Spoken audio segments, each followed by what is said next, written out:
আমি মুসলমান, আমি কোরআনটা ফলো করি আর আমি সহিহ হাদিসটা ফলো করি, আর আমার এটা এখন এখন এখন এখানে আপনার সমস্যা আছে। সমস্যাটা কোথায়? কোরআনটা নিয়ে তেমন সমস্যা নাই, কোরআনটা নিয়েও সমস্যা আছে কিন্তু তেমন নয়। সমস্যাটা চলে আসে আপনার হাদিসটা নিয়ে। এখন কোনটা সহিহ হাদিস কোনটা যঈফ হাদিস এটা নিয়ে আপনার কিন্তু কে এটা ঠিক করবে? তারপর আপনার এই পর্যন্ত যদি আপনি থাকেন ঠিক আছে, তারপর যখন ফিকহের সঙ্গে চলে আসেন তখন আপনার মাযহাবের ব্যাপারটা চলে আসে।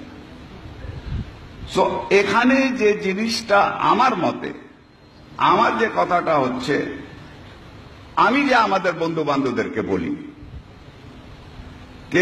যে তোমরা এই জিনিসটা, আমি ঝগড়া করব না তোমার সাথে এই হাদিসটা যঈফ না এই হাদিসটা সহিহ, আমি সেই ঝগড়াতে তোমার সাথে যাব না। আমি বলছি যে তুমি তোমার নিজের বুদ্ধি দিয়ে তুমি এটা পড়ো, এটা তুমি দেখো। তুমি যদি মনে করো এটা সহিহ আছে তাহলে সহিহ, তুমি যদি মনে করো এটা যঈফ তাহলে যঈফ। এটা আমি যে বলতেছি বা আমার ওপিনিয়নটা আমি তোমার উপরে গায়ের জোরে আমি কিন্তু ইম্পোজ করতে চাই না। এটা তোমার ব্যাপার, তুমি নিজে পড়াশোনা, তোমাকে আল্লাহ জ্ঞান দিয়েছে, তোমাকে আল্লাহ। আর